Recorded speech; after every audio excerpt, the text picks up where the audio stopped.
ஒரு காட்டு பகுதியில ஒரு கோவில் இருக்கு. அந்த பகுதியில சில சில பேர் நடந்து போயிட்டு இருக்காங்க. அந்த கோவில்ல பார்த்தீங்க அப்படின்னு சொன்னா, ஒரு வயதான முதியவர் படுத்திருக்காரு. "இது யாருடா இங்க வந்து ஒருத்தர் படுத்திருக்காரு" அப்படின்னு சொல்லி அந்த போனவங்க எல்லாரும் பார்க்குறாங்க. அவரு ஒரு வயதானவர் படுத்திருக்கிறார். ஆனா அப்பந்தான் பார்க்குறாங்க, அவருடைய கால் வந்து அங்க ஒரு சிவலிங்கம் இருக்கு. சிவலிங்கத்தினுடைய தலை மேல அந்த கால் இருக்கு.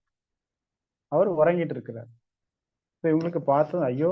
சாமி மேல கால் வச்சு உறங்குறாரே! அப்படின்னு சொல்லி அவர தட்டி எழுப்பி, "ஐயா! நீங்க யாரு?" அப்படின்னு கேட்குறாங்க. "நான் சும்மாப்பா ஒரு எளிமையானவன். இந்த பக்கத்துல வந்தேன், படுத்திருக்கேன்" அப்படின்னு சொல்றாரு. "களைப்பா இருந்தது படுத்துட்டேன்." "இல்லையா, நீங்க ஒரு சிவலிங்கம் மேல கால வச்சு படுத்திருக்கீங்க" அப்படின்னு சொல்றாங்க. "அப்படியா?" அப்படின்னு சொல்லி, "என் கால கொஞ்சம் அதுலருந்து நகர்த்தி தள்ளி வச்சிருங்கப்பா. எனக்கு களைப்பாக இருக்குது" அப்படின்னு சொல்றாரு.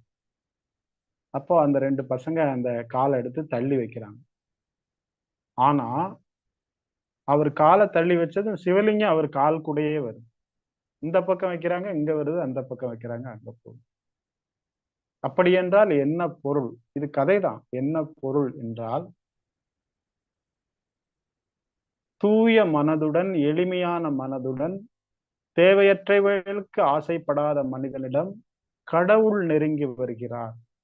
நீங்க வேண்டாங்க. He will come. கர்த்தரை நோக்கி காத்திரு. Be still and know. அப்போ உங்களுக்கு எப்பொழுது உங்கள் மனதில் எளிமை ஏற்படுகிறதோ,